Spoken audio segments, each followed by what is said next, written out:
What advice would you give someone that wants to start a business? Great question. And Mitzi, you have started multiple businesses, some on your own, some with family members.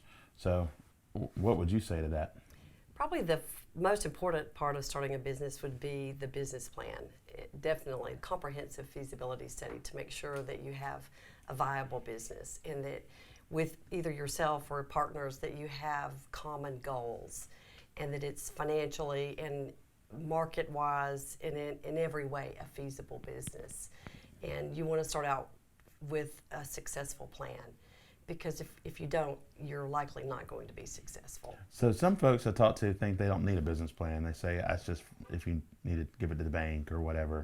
But you're saying you really need a business plan. I think that you're likely not to succeed without a business plan, in my opinion, in every way, from with your partners to make sure that you have the same goals, and that also for the finances and the market, in every way, you need a business plan. It's like building a house without a set of plans. Exactly. It really is, because it's really very much like building a house. And I'm a builder. You have to start with your pillars, your foundation, and the whole. You just can't build a good house without a set of plans. Sure. And a lot of times with business plans, it's the creation of the plan is where you're really learning. It's not the static document in the end, but it's the thought process of who are my clients, where are they coming from, how much can I charge them, how much do I make per client, who are my suppliers, and thinking through all of that. Who's my competition? How do I win?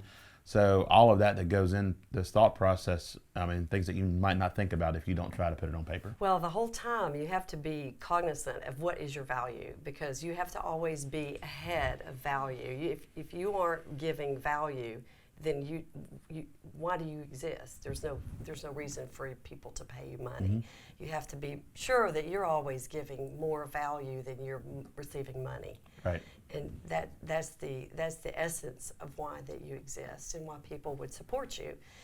And that changes over time with competition and with the landscape of business, is that you have to make sure that you're giving more value than people are giving you money. Yep. So very true statement. It's imperative, and that you have to always be looking. When you have decided on what the value is, you need to be always looking of how you can increase that. And I always try to keep the money the same, but get the value more and more. And of course, as you do that, the money goes up. But you want to always make sure that you're giving way more value than the money that you're charging. I agree. And when I've run into issues with, I think we all have at some point with clients, is when we don't keep adding value. Right. And so Absolutely. they don't want to keep paying you. That's right. So, great points.